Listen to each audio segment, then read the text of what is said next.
लग्न ठरवताना पत्रिका जुळवली जाते आणि त्यामध्ये गण देखील खूप महत्वाचा ठरतो.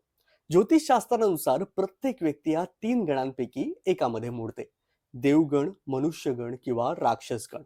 देवगण म्हणजे शांत, उदार, दयाळू, धार्मिक आणि सामंजस्य स्वभावाचे. हे लोक संघर्ष टाळतात आणि परिस्थितीबरोबर जुळवून घेतात. आता मनुष्यगण सामान्य पण मेहनती, संसारासाठी झटणारे. यांचा संघर्ष हा स्वतःचं अस्तित्व टिकवण्यासाठी केलेला असतो. राक्षसगण हट्टी, तीव्र आणि प्रभावी व्यक्तिमत्व. यांचा संघर्ष व्यवस्था बदलण्यासाठी केलेला असतो. हे निर्भयी आणि आत्मविश्वासी असतात.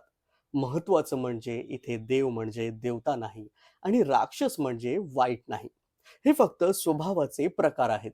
लग्नात समान गण असल्यास सामंजस्य वाढतं.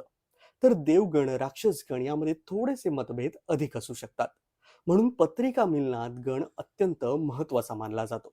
लग्न म्हणजे फक्त अधिकार गाजवणे नाही, तर नात्यांना समजून घेणे देखील आहे. त्यामुळे आपला गण कोणताही असला तरी जुळवून घेतल्यानं नात्यामधील प्रेम अधिक वाढतं. धन्यवाद.